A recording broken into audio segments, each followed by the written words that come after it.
Are you a lifelong fan of General Hospital? Are you a new fan who wants to know more about the history of the show? Do you enjoy talking about the show with others? Do you find yourself yelling at the TV? Is your self-care an hour a day in Port Charles? If so, we invite you to join hosts Amanda Kimmel and Shannon Coach at the place where all the hidden conversations take place and secrets are revealed. Meet us at Pier 54, a General Hospital fan podcast. Hello. Hi. Welcome to the General Hospital recap for September 8th through 12th.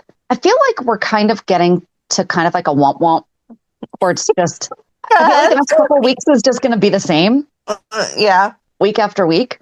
But we don't have any Port Charles pipelines. Okay. However, we have a couple of fun things where, one, John Stamos is on the cover of Us Weekly this week, and we currently have a fan in process of writing a 411 for us all about Blackie and Lou. That's going to be awesome. I can't wait. And I just, when I saw that and it says like the making of a heartthrob or whatever, and I'm like, oh, General Hospital's mentioned in there. I did not buy it. I should have, but but I thought that was fun. Yes. And then, so I do therapy every other Monday, and it just so happened that the podcast came up during it, and she was like, so what? She's like, what do you do? Like, what do you talk about? You know? And so I told her, you know, that we have these discussions. Oh, because my crying came up, and it wasn't like bad, but we were discussing something, and it was something that I was not prepared to make me cry. Okay. Like, if you had asked me about it, I would not have said, which happens so much on the show. Mm-hmm. And that's the thing that I told her. I said, you know, I'm like, that actually happens on the podcast. I said, you know, and I think sometimes people think I'm like ridiculous. I did not say you, but right. Well, no, because I did say, I was like, but my co-host is always like, you're so cute when you do that. And I'm like, so she's sweet about it. But like, I have someone who used to intentionally make me cry because they liked how my eyes looked, because they turn as different, they change colors, like they become very green. Yes. So I have beautiful eyes when I cry. Thanks. Right. Does not mean a challenge. Just show me a sad commercial, you know? Right. You don't have to break my heart. Like, you don't have to actually hurt me to get me to cry. And so I told her, and she's like, no, she's like, when anyone, you know, when we cry at commercials, when we cry at songs, when I think I shared, like, we went to Hamilton the week before, like, to see it in the movie theater. I know the show. I still cry every single ending, right? You know, and like other points. And it's like same thing with Les Mis and Rent and all, but you're crying because you can connect to the emotion that you might be feeling when those things happen. Right. And I told her, and I don't think she was prepared for this, because I gave her the rundown of the structure. And I said, and then we end with the reality check. And I thought she was taking a sip of her drink at the time, and she just started laughing. And she's like, okay, what is the reality check? Mm-hmm. And I told her, I said, you know, soap fans are known for being delusional. You know, we are in this world 5 days a week. You know, we dedicate anywhere from 2.5 to 5 hours a week for most of our lives. So yeah, it becomes a part of us. I'm like, so yeah, it can get very sad when, you know, a person in real life dies, because you know that they're going to have to do this to the character. And yeah, we know that they're the character, but it can still affect us. Mm-hmm. And because we were also talking about like how there's still some like real life, because like I shared about Leo and how there's like some really great real life stuff into it. Right. But I mean, but then, you know, Jason's back from the dead again, you know, so I said, I was like, so we do this reality check at the end, because, you know, the joke is that people think soap fans are delusional. And she just thought that was the funnest thing. She loves our structure. She approves of our structure. Oh, well, that's good. Not like we need my therapist to approve of it, but she's great. And she just thought it was so fun, because she's like, that's what the world actually needs, though. Like, we need to be able to be connecting on these shared interests. She's like, so with you guys sharing that, you're connecting with other people. And that's why I told her, I said, we love connecting with like other fans. And, you know, we've gotten to know some of our fans and gotten to know more about their real lives because we've connected through GH. I mean, if I hadn't been talking about GH at Girl Scouts, right, we might not be as close as we are. We definitely would not.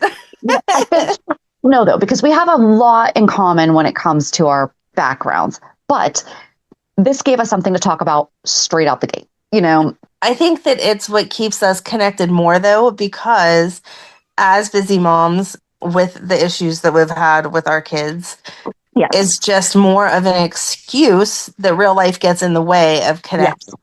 And so the GH connection, even before the podcast, was something that, like we've talked about before. I was on that dating app and that guy looks just like exactly Spinelli. And I'm like, oh my gosh, like I wouldn't reach out to my best friend from high school about that. She wouldn't know why this matters. So I had to reach out to you. And so I think that it's given us that level of, we're not going to go 6 months without talking because something on GH would trigger us to say something, even if we weren't doing the podcast. Yep. Because I wrote down exactly what she said. She said, we're bonding over shared interest, and it's a reminder that we're all experiencing life, and sometimes it's mediocre, and sometimes it's crazy. Yeah. And I'm like, that is the perfect way to explain it, because that's life. Sometimes we are in really, really crazy times. Yep. So yeah, I thought that would be fun to know. I'm glad that we are therapist approved. You get like a special stamp. Exactly. I'll get her. She's actually opening her own practice too. So I'll be like, can I get your like official stamp of approval? Just listen to my show for a little bit and then let me know. I should actually tell her, be like, can you just listen and let me know what you think then? I might be afraid of her analysis of some of the things that we identify with and bond over. Like, you guys both need lots of therapy, okay? Listen, we already know that. Just one of us does. She knows that the FBI could come after me at some point. Well, that's good. Just based on my weird searches for different things. Perfect. Yeah. I've already kind of given her the heads up. Nice. All right. Yeah, that was really it for the Port Charles pipeline. But we do have the upcoming 411. Guys, we actually do have an end in sight. It is going to be 52. The number is going to be 52. It is intentional, though, because I could have squeezed in the last two together, but I'm not. No, I like a year of lucky. Yeah, so it's going to be, what are we on? 49 will be this upcoming week. And that's where, what happened last week? Lucky found out that Jake is his. Or, Aiden's his. Yep, sorry. He finally found out that Aiden's his son. Yes. And Monica found out that Jake was Jason's. Yes. So. And they still, they're still kind of fighting with, Siobhan and Liz had that fight on top of the roof. Because Siobhan thinks that Liz is trying to kind of work on getting Lucky back. And Lucky is doing not undercover, but he's involved in a drug case. Right. So we're going to have to find out this week what happens with all that, because that just, is like a setup for disaster. And Luke's still out of town. Like Luke has still taken himself away. We did forget to mention that this is when Jonathan Jackson's son was playing Aiden. Yes. Was in 2011. So that's really sweet. But so this upcoming week, we're going to talk more about, Lucky dealing with Aiden becoming his son, more about Siobhan struggling with, okay, now Lucky and Liz have a son together. How's that going to change everything? Because she's really struggling with, maybe he doesn't really want to be married to her. Right. And of course, something's going to go on with Lucky and that drug deal or the drug storyline. Yeah. So then that will end his run for 2011. And then he doesn't come back again until the farewell to Luke, which Jonathan Jackson came back to send off. I'm sorry. So this week's 49. Then we're going to have 50. That's going to be the end of this upcoming week is only going to take us through the end of September. Okay. And then we will have October through December. And then that's his send off. So that will be the following week. Then the week after that will be 2015, which is, it's going to be short, and then we'll do the 9 months that he was just here in the past year. And then we'll be done. Till he comes back again. Yes. But then we need him, but then he'll have to leave or be on for a substantial amount of time for us to do another one. Yes. So yes, guys, we have an end date. But then after that, our girl's going to tell us all about Blackie and Lou. And if anyone else has a 411 that they would love to tell us, even if it's something silly and like little, if it's a favorite location. I mean, we've done a bunch of locations, but do you have a favorite family? Like, what's your favorite storyline? Just if you want to be a fan spotlight too. I mean, that's basically what we talk about. Yes. just go to our website, generalhospitalpodcast.com, fill out the form. We'll get it together. So, okay, I think we can get started on Hulu headlines. Did you see anything this week? Was there anything fun that you found out? No. Okay. So on Monday, Jason springs into action. Anna zeroes in on her prime suspects. Brennan is offered a deal. Britt has cause for alarm. Cody scores points with Molly. On Tuesday, time is running out for Britt. Michael asks Curtis for help. Lulu has a big decision to make. Alexis says too much, and Portia turns the tables. On Wednesday, Anna and Dante question a suspect. Willow confers with Chase. Trina confides in Emma. Carly advises Lulu. Nina receives a tempting proposition.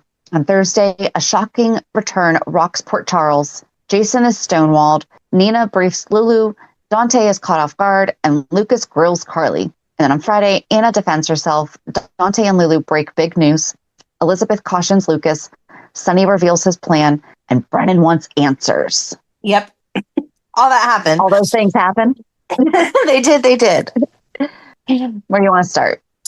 Man, everything like kind of went together, and nothing was that great, but nothing was that whatever. I thought of you whenever they were talking about who could be in charge of Britt's research, and she was telling Pascal not to let her get blown up because they would be angry and that he needed to call them.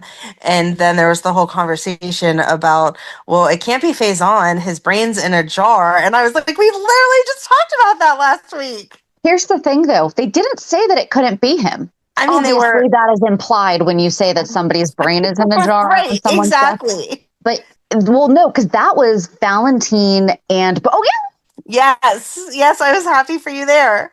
It was a very good week. Tomorrow's my birthday. That was a great birthday present. Thanks, Valentin. Valentin for my birthday. So, Brennan was asking Valentin for help with who could be running this whole thing. Right. And Valentin tells him that, oh my gosh, his assistant, what's her name? Colette. Thank you. I don't know why I just blanked on that. I know that. Anyway, Colette has been a double agent for years. And I'm like, how did she make it into the WSB as your assistant or whatever if she has been playing double agent for years? Right. I don't know. That's concerning. You guys need to do better background checks. Like, what the heck? Just a bit. But yes, Valentin was on and he said that he would help Brennan more if he could get Charlotte to come and visit him. And Brennan was like, I don't know how you expect me to do that. And he was like, well, if you want it bad enough, you'll figure out a way to get it done. Yep. And so then we see Brennan go to Lulu, which was all just ridiculous. Like, we knew that Lulu was not going to say yes from the very beginning. And then he goes to Nina, and Nina's like, what the heck do you want me to do about it? Like, I'm not even friends with Lulu. Why are you asking? Are you going to kidnap her? Like, you want me to tell Charlotte to just go? And we got a new Charlotte. I guess that was the big, this week. We have a new Charlotte. They aged her up a little because now she can drive. I was trying to figure that out, though. Is she? Hold on. Let's look her up. I think she's supposed to be. I did not look her up, but just the information about the fact that it was a new actress. When they were presenting that, they said she was aged up. They didn't say the role of Charlotte Cassadine will now be played by. Oh, that's right. They didn't. You're right. She was born 2009. That's May 5th, 2009. Okay. So that's correct. Mm-hmm. Oh, wait. Revised to 2008. Okay, if you're going to do it, why do a year? Right. That is not substantial enough. Of that? No. Right. They just wanted to give her driver's license so that Lulu could take it away. But she would have it. Yeah. She would have it at her regular age. Right. Oh, my. Yeah, I did not think about it whenever she came on screen. They did not announce her as the new actress, but everything online says she's here to stay. So she is the new actress for it. And her name is Bluesy Burke. Yes. That is such a cute name. She looks a lot like Scarlett Fernandez. Mm-hmm. Yeah, they definitely tried to cast someone that looked similar to play. So, yeah, no, I like her so far. Like, nothing happened that made me love her or not love her, but she played the character fine. Like, she had the right amount of sass talking back to Lulu about, Okay, listen. Yep. So Scout was upset because she just found out that her dad was shot and she wanted to go see her brother, but she knew that she didn't want to get her brother in trouble. So she asked me to take her to the Quartermaines. So yeah, I drove her over there and I left her at the stables so that Cody could make the connection so that Charlotte wouldn't have to go to the main house. And I felt like Lulu was 100% right. She was like, I'm not telling you that you have to be sorry because you can put yourself in that situation and know that you care about your parents, but at the same time, you're a teenager and you have to think about your actions. And because phone calls weren't made to all these various people that suddenly thought she was missing, you're being grounded. So she took her car and told her she was grounded for a month. Yep. I just thought it was funny when Lulu was like, I would have done the same thing your age. Lulu, you do the same thing now. Right. Like, right. When did you mature beyond what she just did? Yeah. Yeah, exactly. But at least she I admitted also it really this liked month that. or this week. Yes. Well, no, she Yeah, said that she would have done it at her age, not now. But Charlotte said something about, doing it even though she didn't care. Like that was whatever. Oh, And that's what I was saying. I was saying Lulu was saying that. yeah, no, I know. But Lulu replied back to her and was like, I wonder where you get that from. Like at least owning Okay. up to the fact that she kind of does whatever she wants to do all the time. Also. Yes. I did like that Charlotte was very clear. I know what it's like to be in this position. Like, thanks, Mom. Right. I didn't like, though. Sorry. They kept having Charlotte call Valentin dad. She never called him dad. Yeah. I felt like that was just wrong. I don't know why they made that change, but because she was talking to Rocco and she was like, the only thing that I really value and miss is, and I was just waiting for her to say my papa, and she was like, my dad. And I was like, what? That's not what you're supposed to say. We're going to have to look into that, though, because what if it is just off the top of my head? I can't think of a time that she called him dad, but is there a difference between when she's talking about him being papa versus dad? Like my kids, they mostly call JD, but like they'll call him dad. They refer to him as dad. And if we're out somewhere, it's typically kind of dad first and then JD. But I don't know. Is there a time where she tends to... Maybe Papa was... I don't want to say whenever she was younger, though, because I feel like it carried on as she aged. But is it more when they're talking? Because he calls her Mon Petite. That's true. And he doesn't call her that in reference to other people. Right. So is that just...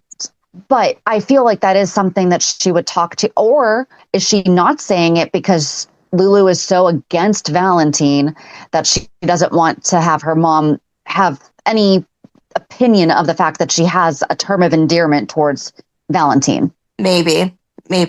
So she's kind of... Because that's something that we saw too, was she was talking to Rocco about that with, my mom just has like all these horrible things to say about my dad. And yeah.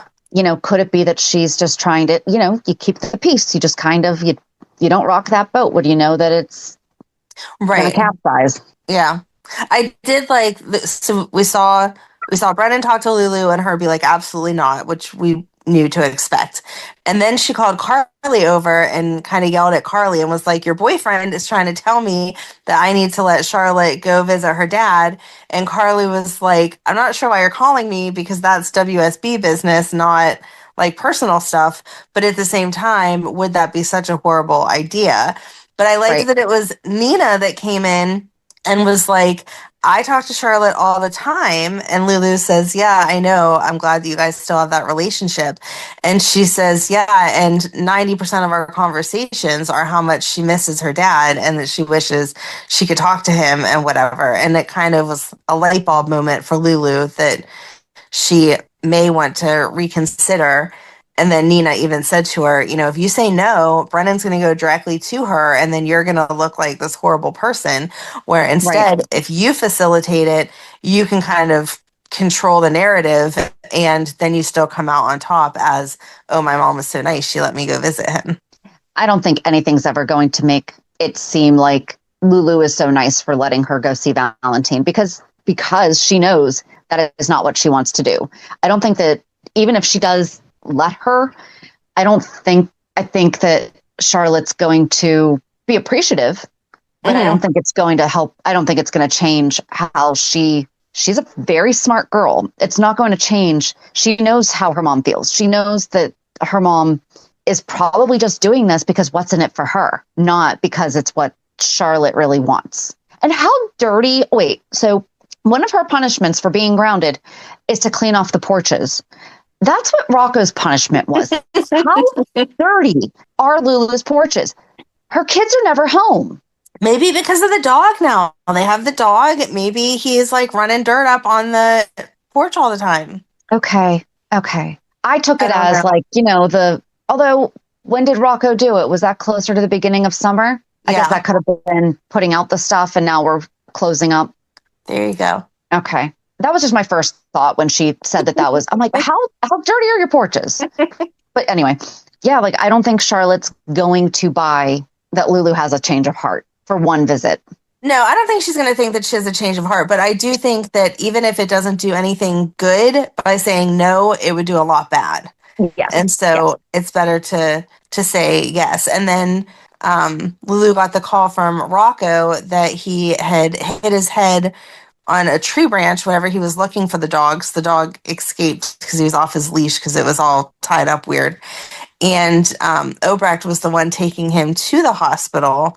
And Lulu asked Nina to go with her, which I thought that was like showing a smidge of maturity for Lulu to be able to say, listen, your aunt and I do not get along very well. How about you come with me to kind of buffer things out? So Yep. I was a little bit proud of her. Like, good job for recognizing that before you get there and start yelling at people. And her and Dante thanked Obrecht for bringing Rocco in. Yes. So, however, I think we can skip to that because I don't think that really, we can go back and talk about what got us there. But Britt just shows up at the hospital. Right. She doesn't even try to call Obrecht. Like, Jason tells her Obrecht is in Port Charles and has been talking about how she misses you. And she doesn't even try to call Obrecht first and be like, hey, I have some shocking news here. I'm alive. Like, I understand she needs to get her prescriptions. She also knows how to call them in. And people can pick them up for you. You can get them delivered now. I'm not sure how you get a prescription called in when you're dead, though. Well, she's been getting them. However, I mean, she could be using a fake name. Oh, I guess that's true. I don't know. I was thinking, yeah, like you can't just go to the pharmacy and be like, hey, pull up my file from 2 years ago before I was dead. Right. Oh, I love Jason being like, by the way, there's a lot of legal paperwork that you're going to have to take care of when you come back from the dead. Mm-hmm. Especially if you want your medical license back. Like, that's a whole nother thing. Yep. Well, I guess we can just go. Jason diffused a bomb that was on her ankle. And she was like such a jerk about it. She's like, have you ever diffused a bomb before? No, you're just talking to Jason Morgan. He has no idea. He's like, a few times. And it was something that he said. And she's like, oh, sure. Get a sense of humor now. It was something about like, do you know how to do it? Or it was along those lines. And he's like, well, if it doesn't work, we're both going to find out. He's like, we'll both be gone. So we're going to be fine either way. Exactly. But then she told him about Joss. And I think that she thought that he knew. Yes, absolutely. Because then she got all mad whenever he left. And it was like, what did you think was going to happen? Yeah. So he went and saved Vaughn and Joss and then came back and rescued Britt. Yeah. And she like winded him because she was like, after you left, he came in, said, I have an hour to live. I'm now down to 24 minutes. So glad you were off taking care of Joss because you care about Carly. And it was like, no, even if he didn't care about Carly, he would still most likely go help Joss. Like, she's a young person. Right. Like, remember all those things you were saying? I don't understand why Joss is here. Did you know that Joss is WSB? All these things. He's thinking the same thing. And if Britt's thinking she's not qualified for this, so is Jason. Right. So that's why he went, to make sure that she didn't die. And I guess they didn't kill them because they wanted to test some radioactive stuff on them. Right. They said that one of their rooms had a leak and they thought that they fixed it, but they wanted to test it first using them. Yep. And so that was why they didn't kill them. How considerate. Right. But yeah, Jason killed a guy, two guys. Mm-hmm. I did like how they had Vaughn and Joss like saved them, turn around and save them because he went back and got Britt, and then on their way out, the bad guys stopped them and Jason. I mean, I'm sure he could have handled it eventually, but Vaughn quickly helped diffuse the situation so that they could move on. Yeah. But Pascal got away. Yes. So he's going to Valentin or Faison. Faison's brains in a jar. It could also not be. Although my poor husband, JD, right before we started recording, guys, you know, he's like in love with the idea that Faison's coming back. He says to Amanda, he's like, you know, they could just have like plastic surgery where it's somebody was like, it's him, but he's pretending to be someone else and like whatever it was. And then I remembered Faison's mask. Right. And I was like, JD, they legit did that with Faison. Right. Because that was Duke. Yes. Oh my gosh, that was crazy. Okay, we're going to have to, I need to make him watch more of that would Faison. Be the best. Have JD do a 411 on Faison. Oh my gosh, that would be great. Yeah.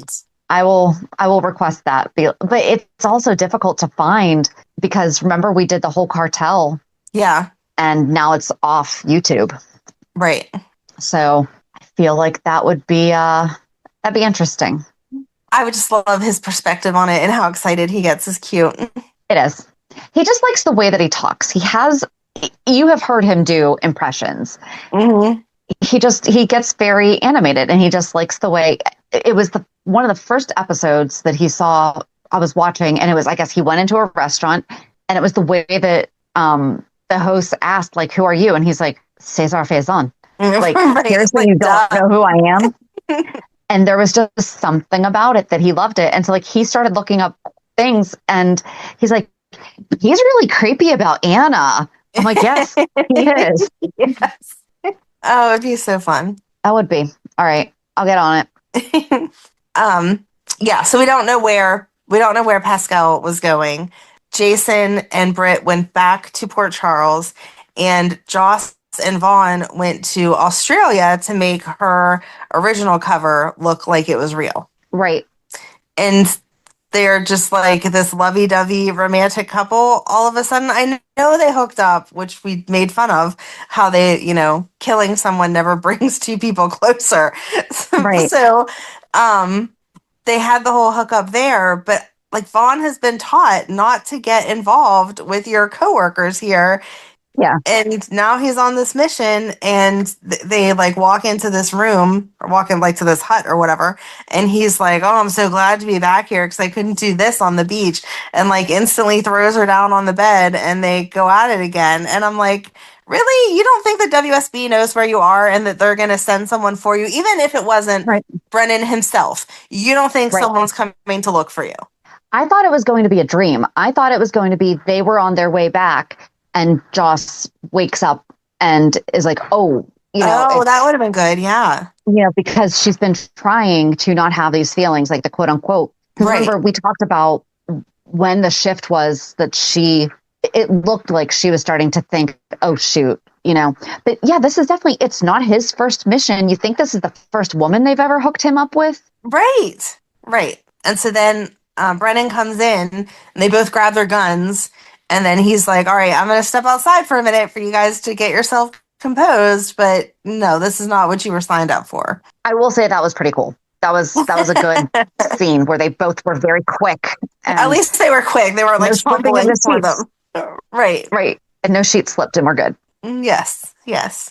I was not thinking that he was going to barge in that door, though.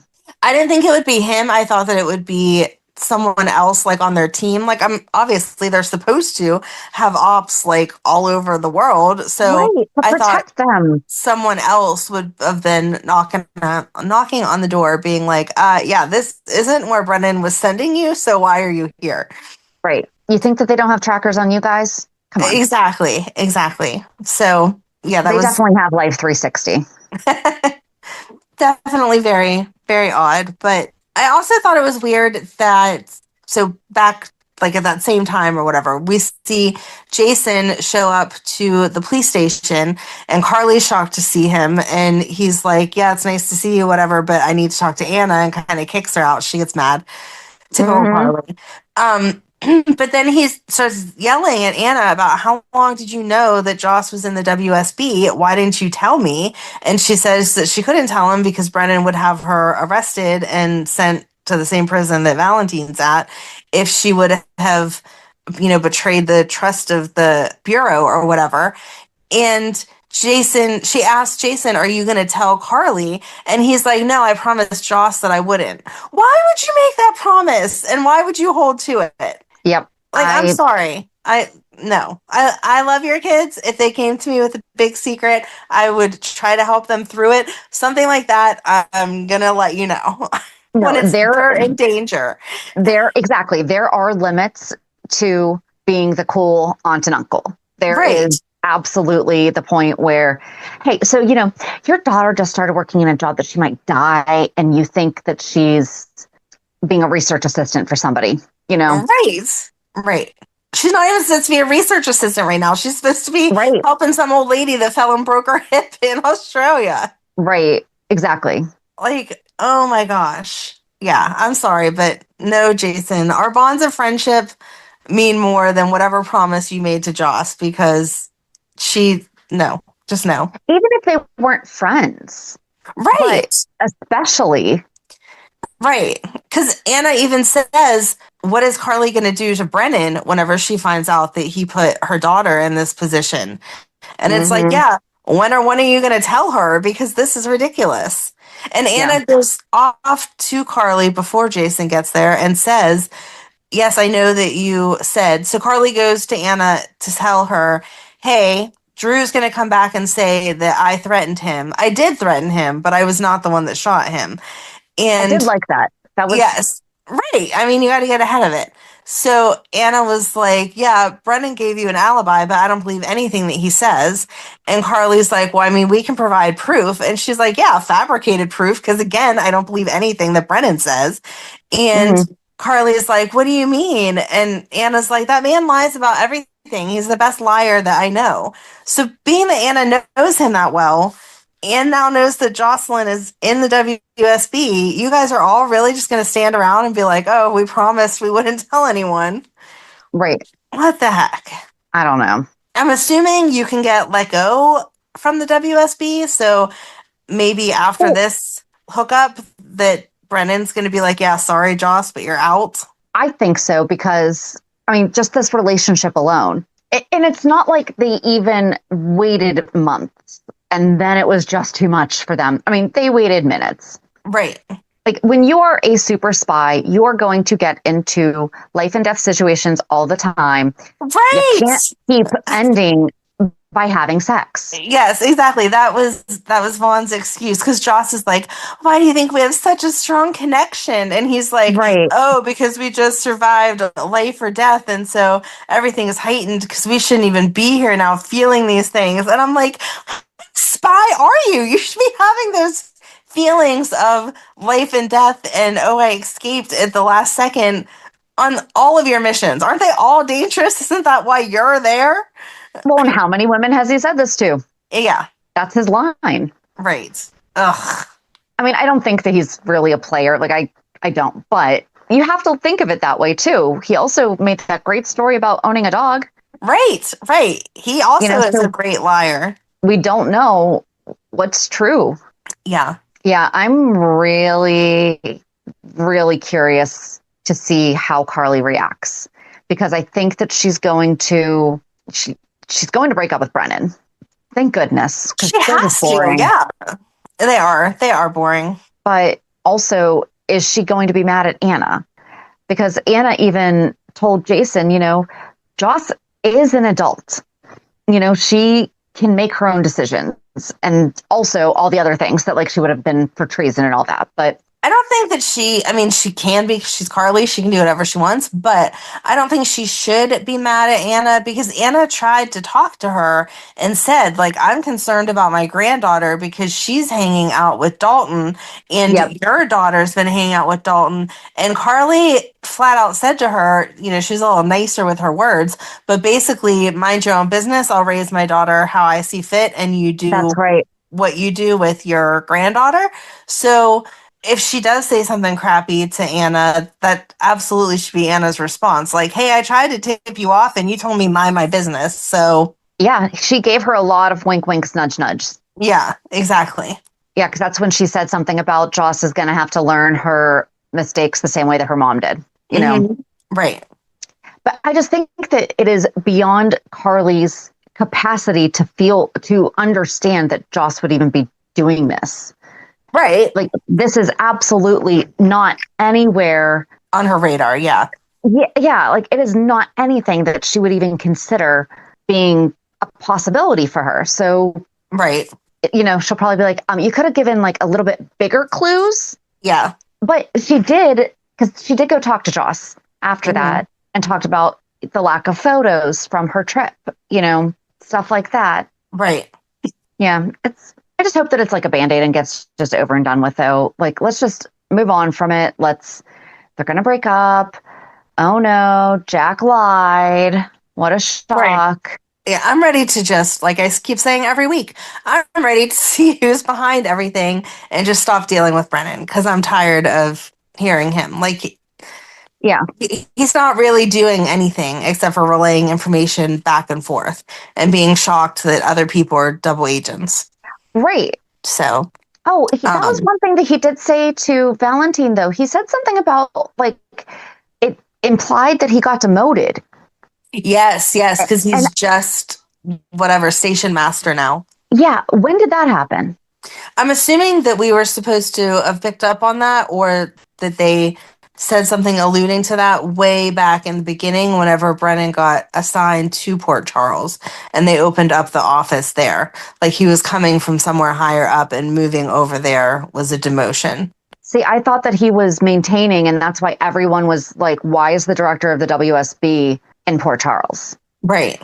I agree. That's how I saw it back then too, but I'm guessing it will look different now. I don't know. We're just going to forget the past year. Right. I don't really know where to go from there. Oh, Brennan did ask also why Pascal kept them alive. He was like, so wait, if you gave them the combo to the black box and it was wrong, then why are you still alive? And Joss was like, yeah, because they were going to see if we died a different way instead. And then all that radioactive stuff. Yeah. Right. And then he was mad that it was Jason Morgan that saved them because they were supposed to be there just for ops and get information, and they hadn't found any information, and instead they blew their cover because now Jason knows. And so I'm sure that Brennan is like shaking in his boots a little that Jason's back at home telling Carly what's up. Oh yeah, absolutely. And then we see Carly go to Sonny's whenever Jason kicks her out of Anna's office to tell Sonny about the fact that she was at Anna's office and letting Anna know that she had said she'd kill him, but she hadn't been the one to shoot him or whatever. And we got to see our favorite pal, Britt, who I'm sure doesn't even know that we love him, but I love him. Every time he walks in the door, I'm like, hi, Britt. It's just, I feel like it's just so cool because you know that he's a fan of the show. Yeah, and that this means so much to him that he is playing this guy. Right. And I just love the way that him and Carly flirt with each other. Like she was like, oh my gosh, if I'd have known you were here, I would have done my makeup and got all, together. And he was like, oh, please, you don't need makeup. And Sonny's like, this is why I didn't tell you that Brick was coming into town. Right. So they're just so cute together. Real quick, it was last year when they opened the WSB office that it said they opened a new field office and made him station chief. Oh, okay. I definitely thought that when they opened it, it was like, why is the director here? Yeah. I remember people asking that, like, why is he here? Why do we suddenly have an office? We don't have to. They do this to us all the time. They do. But yes, Carly and Brick, super cute. And Brick was there because he changed the money trail so that it's going to look like it came from Drew instead of Sonny. But I still don't think, I don't know. I'm wondering how they're going to find that out. I mean, I guess they can I'm sure there's obviously forensic accounting and stuff, but Brick made a point of saying the papers are in Drew's safe, but we heard Drew say to Dante, I'm not giving you permission to go in my safe. There is sensitive information in there. And so I hope that however else they would look at the information, that they actually go and do that so that they can see that then it looks like it came from Drew. And then they had get a warrant. Yeah. He has to let them. Right. And what if Kai tips them off because Drew asked him to go get stuff out? And he's like, dude, your house is a crime scene right now. Right. I can't go in there. Do you think they're really going to let me go in there and get stuff out of your... And Drew's like, I'm sure there's not someone there 24 hours. You have a key, just go in and get it. Because, they're not dusting for fingerprints or anything like that. No. And looking to see, I'm sure there's no surveillance on the house at all. No, exactly. Because, the perpetrator never goes back to the scene of the crime. Right. Well, especially since they're the ones who left the umbrella. Yes. They're going to need their umbrella. They are going to need their umbrella. But that was already... evidence has already seen that, so I don't know that it's going to do much for them to take it. Well, and then Michael, I was so disappointed in him for a minute. Yeah. But he talked to... Did he talk to Diane? No, Marco. Marco was with him. Diane couldn't be his attorney because she was Alexis's attorney. Yes. So she sent Marco, and... I did like that Marco said, I understand our dads don't like each other. Just know that I am going to do my job here and all those things. Mm-hmm. And Michael said, I trust Diane. She would not have sent you here if she didn't trust you, especially with him. Especially with him. She would not have. So Michael goes in, talks with Anna, gives his rundown of how he was with who he now knows to be Jacinda. And then Dante came in and he stayed there. Yep. And Anna's like, so what did you think about your brother's alibi? And then... Yeah, that was all weird. The fact that... We see Michael leave and then Dante goes to Jacinda's. Right. And so Dante was at the police station and heard that confession, which I don't know why he would be a part of that. And then he goes to Jacinda's room and is like, oh, yeah, I'm his brother. So can you give me an accurate report of how your evening went? And she lies because her and Michael have already had a conversation about it. And then he's like, yeah, I know this is your hotel room, but can I have a moment of privacy with my brother? And so they kick her out, she goes to take a shower, and he says to Michael then, I totally don't believe your alibi. Why are you paying this woman to lie? And it's you are way too close. Why is anyone letting you question anything to do with Michael for this case? But nobody can, because Chase can't, because he lives with him. True. So we don't have any other detectives. There has to be another detective somewhere. Oh, what happened to Detective... Oh, what was his name? He was last year. I have no idea. This is why I keep the running tally of new characters. Hold on. Bennett. And I didn't even get there yet. Hold it. Isn't it Detective Bennett? I don't know. Long list of characters that were one-time wonders. All right. Detective Bennett, General Hospital. Boom. Detective Bennett. I'm impressed. He was... portrayed. Wow, I don't know my years though. He was portrayed by Kendrick Cross, January 3rd through February 22nd, 2023. He returned on July 20th, and then he came back again January 29th, April 1st, and 2nd, 24. Okay. Although he does not currently have a first name, Kendrick Cross likes to call him Calvin. And it was confirmed to be his first name on April 23rd, 2024. I feel like that's kind of how Rial told us that Taggart didn't have a first name and then it became Marcus. Right. He decided, yes. Yeah. And wasn't it, he had his son before Taggart got the name. So his son, right, his name's Marcus. And then they were like, oh, hey, why don't we make that Taggart's first name? Yes. Things you learn in a DMV parking lot. Exactly. I miss him. And we talked, we forgot about him this week. Yes. I'm just, Curtis and Portia are driving me crazy. We just need to be done. She says to Isaiah, oh, I wish I could have just stayed in your bed. And he was like, is that because being with me was so good, or because you didn't want to have to be here to operate on Drew? And she's like, well, mostly because I know it can never happen again. And I'm like, really? Isn't that what you said after what happened in your office happened? How many Right. more times are you going to hook up with this man and every time be like, but it can't happen again? It's just not appropriate. Well, to be fair, what she said in the office was this can't happen here again. Oh, okay. Okay. Because she's his superior. But yeah, if I was Isaiah, I would be so offended by how she said that. Mm-hmm. And she's like, oh, you're a stress relief. Right. Right. Girl. Wow. Just wow. And then we need another conversation. Right. And then we see Curtis come to her eventually. Well, first we see Trina come to her, and Trina's like all upset about, oh, I know that you and Dad are having issues. And I'm like, are you not going to tell her that you and Dad decided, like, you're no more, it's done, it's over? She kind of has a right to know. Like, that was an official conversation according to both of you. So maybe someone should tell her.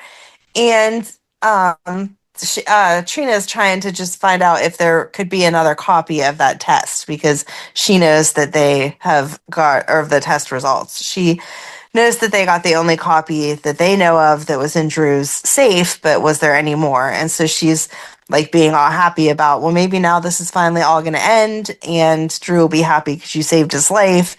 And Portia's kind of like, no, we know Drew not to be that kind of guy, but whatever. And then she leaves, Trina leaves. And then a little bit later, we see Curtis come in and he's like, I need you, if you can, to still act like we're a happily married couple because we don't want anyone to keep thinking that I did this and then pull reasons of why I would do this and then you'll get involved. And I'm like, I'm pretty sure that enough people have seen the flirtation between her and Isaiah and her whining about her and Curtis enough to realize that they're not this happy married couple. Right. So, yeah, it's not going to go very well. Because wasn't that at the beginning of the week when Anna said that they needed to move Curtis up on the board? Yes, she took him down and pinned him at the top. Yep. Yes. I'm still thinking it's Willow. The more that went on this week, I'm still thinking it was Willow. Really? Yeah, just, I don't know, her mannerisms and the way that she was like listening very intently as to who they thought did it and why they did it. Like anytime side conversations were had, she was just kind of listening a lot. I felt like I'm still with she's gonna have had like a split personality kind of thing. And last week I was thinking she wouldn't have a gun that was like that fancy or wouldn't have done it as well. But Anna this week said that it was not a professional hit. So that makes me think it was someone closer. Right. And that would fall in line with, oh no, she was faking that. Never mind, she was paralyzed. I was thinking that Nina was faking. Okay, I was thinking the split personality thing would go back to Nina having also had a split personality. Yeah, but she faked that. She was faking that. Yeah. Because that was with Franco. But that was with Franco. Yeah, you went way back. But then she also faked being paralyzed. But she was paralyzed to begin with. She just faked her recovery. Yes. Progress. So, yeah, I went back to Michelle Stafford. You did. That was like very beginning. Wow. Yep. I mean, obviously, split personality. I don't know if they called it split personality, but now obviously had some psychological disorders. So it's not. Yes, but that's not always. No, it's not always. But if there's a family history, that increases the chances. And we know that Willow has been through a lot of stuff with Shiloh and Donna Day and all that stuff. So it would make sense that she's got some issues herself. And now I don't know if Drew is Shiloh. Yeah, I kind of let that drop, but you're right. Like, he was extra manipulative this week. He went straight back to making sure that he and Willow got back to talking about getting back together. And she picked up on that because she kind of started to approach the conversation with him as we're not together anymore. And I feel like she quickly corrected herself. But the thing is, like, we know that she is just using Drew now. Right. But even she seemed shocked. And I guess that was part of why I do think there's like a split somewhere in there, because at first she was like, wait, because Drew tells her, it doesn't really matter if Michael did it or not. He is going to keep saying that he thinks that he saw Michael. And she says, but you already said you didn't have any memory of the shooter. And he said, yeah, but that's the way that traumatic memories come, is they just like flood your brain. And so I can say that, you know, in a couple days, couple weeks, whatever. And she was like, so you're just going to flat out frame him for this? And he's like, yeah, I got to do what I got to do. And for a second, you see her like, no, that's not okay. You don't just go around framing people. Right. And then she kind of catches herself and is like, oh, yeah, I would do anything to get my kids back. And it just felt, I don't know, kind of like an internal conflict there. But so then it wouldn't be split personality because she's aware of it. Okay, well then whatever it is, whenever you're aware of it. But I don't know that she's aware of it. Was she aware when she was doing this stuff with Daisy? She kind of had that same look. Are you sure? Because she told somebody. Who did she tell? She told someone she told Drew oh no, she was upset. Like, would she have been in a manic state when she was telling him? Yeah, I don't know that she ever, because even that day that she lied to Nina about how she got to meet, it was 4th of July or whatever, and she was like, oh, there was traffic on this road, so I had to take this road, and there was that or whatever. It didn't seem like she was fully with it, with what she was saying. So do you think that Nina knows that it's Willow? And that's why she gave the alibi. Oh, they're going to pull all the footage of all the cameras to make sure that that walk happened, to make sure that Nina dropped her off, to make sure that Nina left and came back. I think it's Liz that's going to end up tipping the police off to it, because she noticed that Willow was gone and came back and was all wet. And so Lucas said to her, because Lucas was concerned that she was going to bring up the fact that Carly said that she was going to kill Drew. And Liz was like, I'm not going to like go to them and say that. I understand where Carly was coming from. But if they ask me, which they're going to, because Drew's going to bring this up, I have to be honest with what I saw. I can't lie. And then she kind of got that look also, like, I can't lie. So if they keep asking me questions, I'm going to have to press the fact that, yeah, Willow wasn't gone the time that she said she was gone. Like, she came back soaked. Right. And without Nina, which I know they say they met outside, but the cameras will disprove that. Right. I don't know. This is so, I at least wish Drew had stayed in a coma for a while, because of course we know that he's going to be framing Michael. Mm-hmm. You know, so I was excited about a whodunit. Yeah. And now, I mean, we still have it, but he's participating in it and he's manipulating it. So, right. How is this going to blow up in his face? That's the thing, is that it is. Yeah, I'm wondering if there's something else that Kai is going to end up knowing. I feel like Kai is going to be a very important part in all of this, just because he does still trust Kai and will say things like, oh, go into my house, even though no one's supposed to be in there, it'll be fine. So I think he's going to get some extra information, or he's going to either confide in Kai, or Kai's going to overhear him saying, because I mean, he wasn't very quiet about it. Oh yeah, I'm totally going to frame Michael for this because I want to get Willow's kids back. Right. Oh, and he did say that he was getting the ring. Yes. And he asked about, did it get stolen? And they were like, no. Oh, and we found Scout. We did find Scout, because that was the whole Charlotte took her to the stables, but it was Cody calling Molly and being like, I think I have something that belongs to you guys over here. You might want to come pick this up. Yep. Well, I think that's like kind of how we ended last week. You're like, I really don't know why Cody is calling Molly. Well, that's why. Right. I'm glad that there was a good reason, because it was like, in the middle of all of this, what is he calling about? But I didn't like that Molly was kind of like, yeah, no, don't really call me. Like, thanks for this, but don't really call me. She has to get past that. I know he shouldn't have been taking money from Christina, but he really likes her, and they're so cute. I want another cute couple. Maybe it's just a don't call me right now. I hope so. Let me get through the fact that my niece is going through all this right now. But, maybe they can, because she didn't completely blow him off. She wasn't. No, she wasn't rude mean about it. Yeah. But she was kind of firm with the no, it's okay. Yeah. But good for her for establishing the boundaries. Yeah, I know, but I just like him. I'm with them together. I know, they're adorable. I was proud of Scout for her assertiveness because she's like, well, who said I can't see my brothers anyway? Like, why is this happening? And I know. Cody very nicely started the conversation so Molly could kind of pick up on it and not say something negative about Drew and be like, he's trying to keep you safe. He's just a little misguided, whatever. And I'm glad that she said, even in front of Willow, like, I would rather be with my family. No offense, Willow. So hopefully Willow, if Drew's going to stay in the hospital for a while, Willow's going to keep custody, that maybe she can, ignore those restraining orders for a little while and let them have some contact. Right. That was sad, though, hearing her asking those questions. Yes. Scout was over at Amanda's house having dinner. Yes.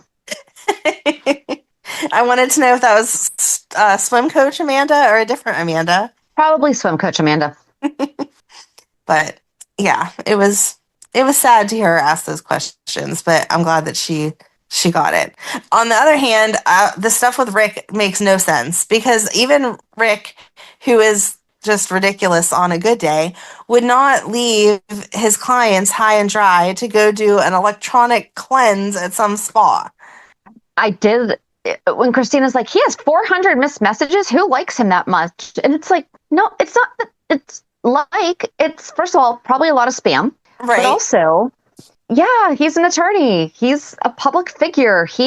And Drew was just shot. Yeah, he's getting messages. Right. And he has active clients. It's not like he, just moved to that town and hasn't been practicing. We know that he has active clients, so people are reaching out to him. Yep. I did think it was funny, though, that she and Ava each took a stab at writing the email to Molly, and Alexis listened to both. Yeah. And it was Christina's that sounded the most like her, but she thought it was kind of ridiculous. She's like, and you guys are doing this, why? Right, exactly. And then the one to Liz, Ava tried to write, and Christina is like, no, okay, I understand you're jealous, but this is absurd. He is not writing like, oh, my beloved. Right. Oh, it's funny.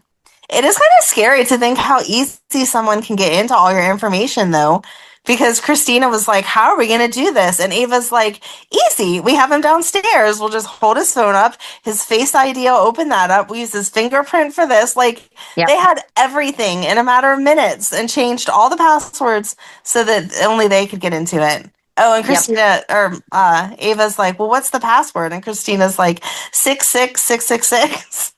Can you remember that? Right.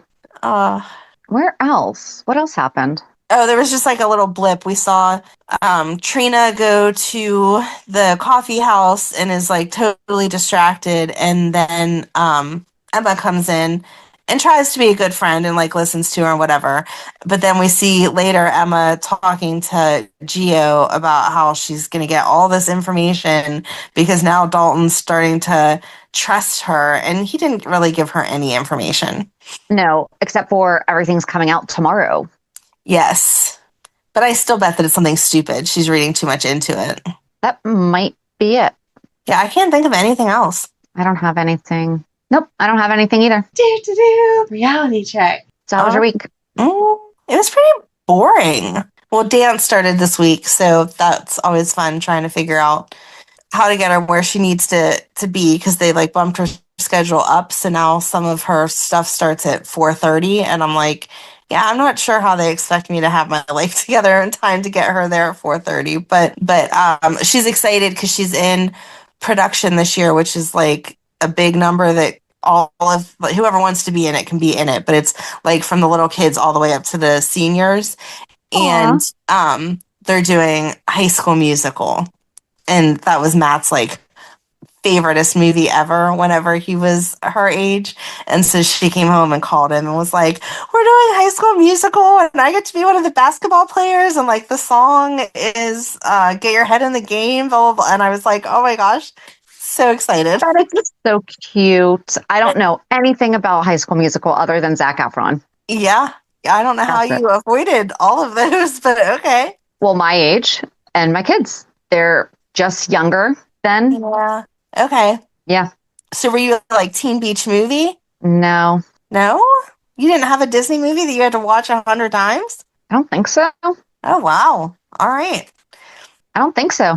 No. Wow. All right. I'm going to get them all on I was going to say tape because that's how old I am for you and make you watch them all. But High School Musical was actually cute. And it was nice to see Matt, especially at that age, get into like musicals. Because then Zac Efron went on to Hairspray and Matt wanted to see that. And so it was a good time. They were good movies. You know, I always tried to do movie time with the kids. Get like, you know, their special dollar box of candy or whatever and sit down and watch a movie with them. So they were entertaining enough that I wasn't bored out of my mind and good enough that the kids were entertained by them. And our mutual friend Becky loved that one so much that was the CD that she had in her car all the time as the kids were growing up, like even as they were like Madeline coming up and shouldn't have known anything about High School Musical until the TV show came out. Becky was still listening to that CD, so Aww. It was funny. Yeah, so that came out in 2006, so my son was 4. Oh, okay, yeah. And then Teen Beach Movie was 2013. He was 12 or 11, so he wouldn't have been. Okay. Yeah. If he were an 11-year-old girl, he probably would have. And I mean, I am like Ms. Musical. So, I mean, there is absolutely, my husband and I fight all the time about which one's better, Grease 1 or Grease 2. It's Grease 1. He just thinks that motorcycles. He thinks Johnny Nagarelli is better than Danny Zuko. No, I'm sorry. Right. You can let your husband know he's wrong on that. He does have a crush on Michelle Pfeiffer. So I let him go on that. Cool Rider is a great song. I like Grease 2, but it is not better than Grease. No, absolutely not. Mm-mm. But so, I mean, there's absolutely nothing that's saying because my son. But right. At that age, he wasn't into it. That's when Ninjago and all that stuff was around, right? Probably. So that would have been. So okay. Yes, I know Ninjago. I just think it's funny that there's not, because I mean, I've seen a lot of them because of the way that my kids are staggered and then just like babysitting other people's kids. So I know most Disney musical movies, but I know all the old ones. I know all the older ones. And that's the thing, is that I show them those. Okay. All right. Well, next time you have free time, you have to watch High School Musical.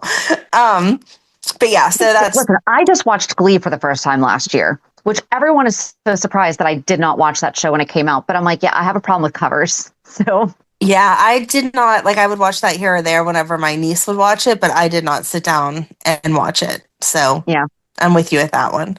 But anyway, so that was the exciting news of the week for Madeline, is that they are doing High School Musical. Yay. And so I'm sure Matt will have to go to one of the comps to see it done. And then I said last Friday, Emily had graduated beauty school. So we're still just like riding the high off of that. And Megan decided that she wants to ride a motorcycle. So she took her motorcycle permit test this week and got that, and went out today and bought a fancy super protective helmet, which I'm 100% grateful that she understands how important it is to be safe and protected. But motorcycles are absolutely not my thing. So I'm just going to block it out of my mind because I don't want to think about it. I'm with you. And yeah, that was it. I had like nothing personal exciting. Sunday is Ryan's birthday. So I guess that's kind of exciting on the more personal whatever. But he doesn't get all excited about his birthdays like I do. So somebody else's birthday is coming up. Yeah, mine's tomorrow. See, that's so easy for you to remember mine and Ryan's. And then like I have a friend whose is today. Oh, well, super easy then. I love it. Yep. Yeah, we kind of had my daughter had another photography class, a lesson this week. Next one we're actually going to go to a horse stable because one of the horses just had some babies. And so she's going to show her how to photograph, baby animals and horses. Oh, that'll be so fun. Yeah. We had our first yoga class back since July. Yay.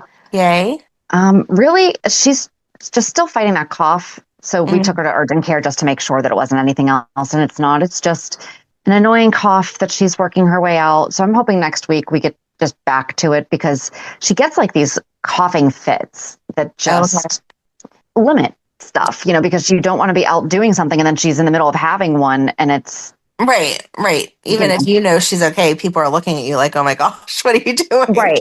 Exactly. So, but we haven't had a ton of stuff really to be doing outside the house. Oh, I helped out at the chamber golf outing yesterday. Like that was really and JD's been sick. So yeah, pretty much just like a nice little sick. Oh, and then Cody has an ear infection.